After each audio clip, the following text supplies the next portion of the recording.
Porque eu já ouvi muito falar sobre apóstolo, sobre pastor, sobre mestre, sobre evangelista, mas ninguém fala desses profetas, plural. Profetas. Tem profetas, amados. No ministério quinto, cadê esses profetas? Quem são eles? Será que existe mesmo? Será que é possível? Será que o profeta falou alguma coisa desse povo, dessa gente? Olha, na página 296 do livro das Eras, eu vou mostrar algo maravilhoso para vocês aqui. 296, livro das Eras. A Bíblia está dizendo, ou a mensagem está dizendo para nós o seguinte: antes de encerrarmos sobre esta sessão sobre o mensageiro da era de Laodiceia, devemos considerar seriamente esses dois pensamentos. Primeiro, esta era terá um mensageiro profeta. Um, não dois. Um mensageiro profeta com letra maiúscula, colocaram aqui. Apocalipse 10, 7 diz: quando ele tocar, singular. Nunca houve uma era onde Deus deu ao seu povo dois profetas maiores de uma vez. E agora, Elias e Eliseu não vieram, não atuaram ao mesmo tempo. Expliquei para vocês no programa passado. Ele deu Enoque sozinho, ele deu Noé sozinho, ele deu Moisés sozinho. Só ele tinha a palavra, embora outros profetizassem. João Batista veio sozinho. Agora, neste último dia, deve haver um profeta, não uma profetisa, embora nesta era haja mais mulheres pretendendo dar a revelação de Deus do que homens. E a palavra infalível diz que ele, o profeta, revelará os mistérios ao povo do tempo do fim e converterá os corações dos filhos de volta aos pais. Há aqueles que dizem que o povo de Deus vai se ajuntar através de uma revelação coletiva. Eu contesto essa declaração. É uma suposição pobre e inválida em face de Apocalipse 10, 7. Agora, eu não nego que as pessoas profetizarão nesta última era e que seus ministérios possam ser e serão corretos. Eu não nego. Agora, eu não nego que as pessoas profetizarão nesta última era e que seus ministérios possam ser e serão corretos. Eu não nego que haverá profetas como nos dias de Paulo, quando houve um profeta chamado Ágabo, que profetizou de uma grande fome. Ele não nega, ele falou, vai ter profetas. Vai. Agora, não o profeta maior da era.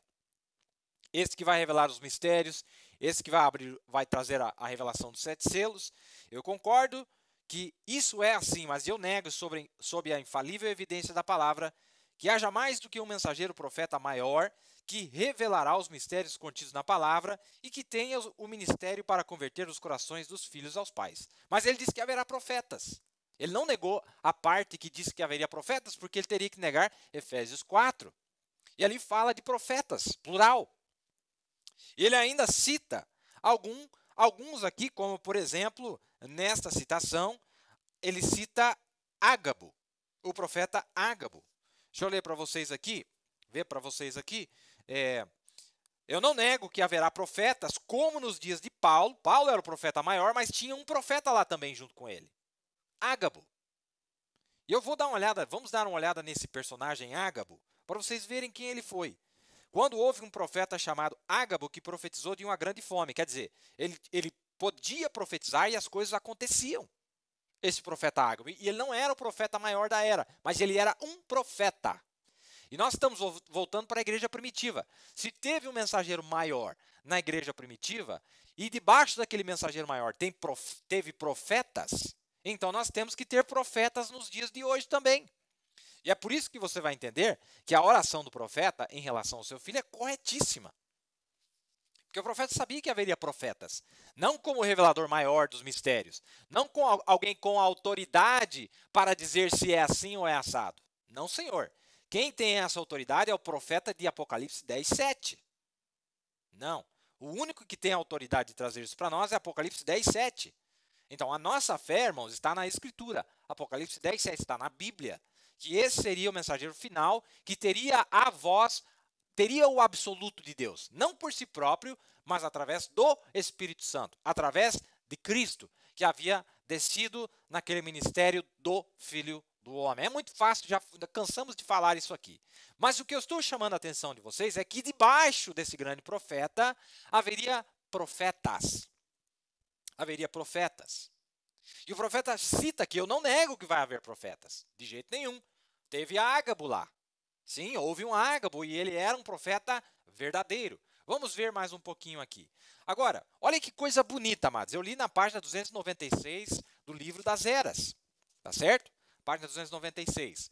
Olha,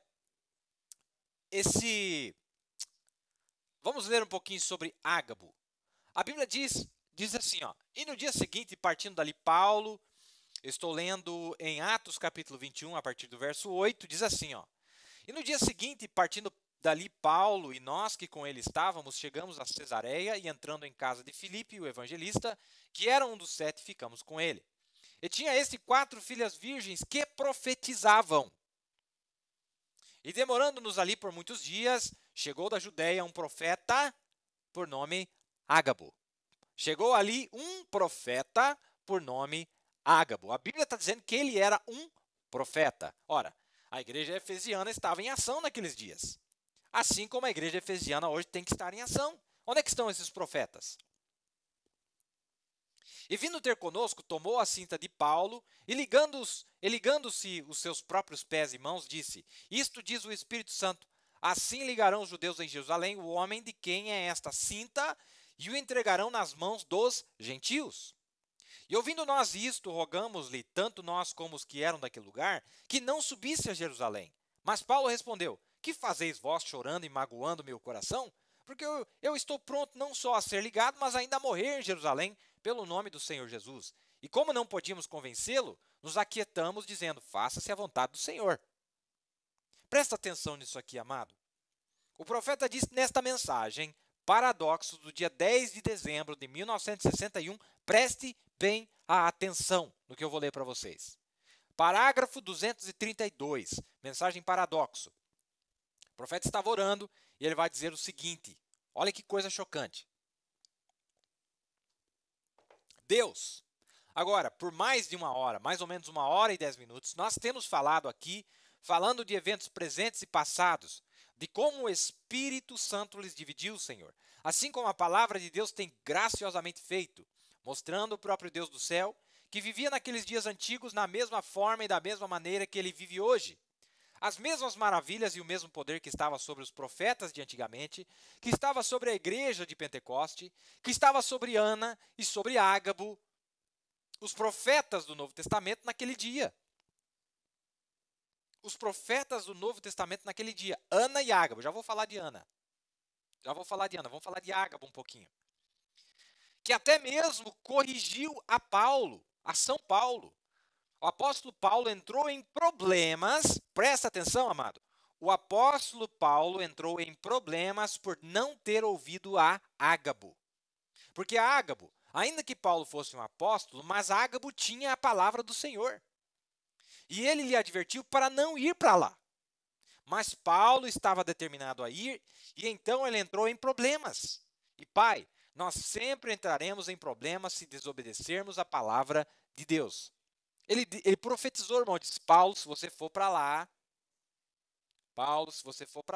o homem que é dono dessa cinta aqui, ó, se ele for lá no lugar que ele está querendo ir, ele vai cair na mão daqueles malfeitores, ele vai sofrer muito. Mas Paulo, o profeta disse que Paulo desobedeceu o que ele disse. Não quis ouvir o que ele disse. Mas ele era um profeta, ele tinha a palavra de Deus. Ele era um profeta.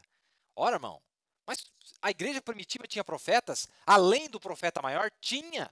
E a igreja efesiana, a igreja de hoje, debaixo da liderança do grande capitão de nossa salvação, o Espírito Santo, ele está posicionando no corpo todos esses dons. Onde estão os profetas dos dias de hoje? Eu creio que eles existem. Eu creio que eles estão aqui. Pessoas que podem profetizar e aquilo pode acontecer. Não é?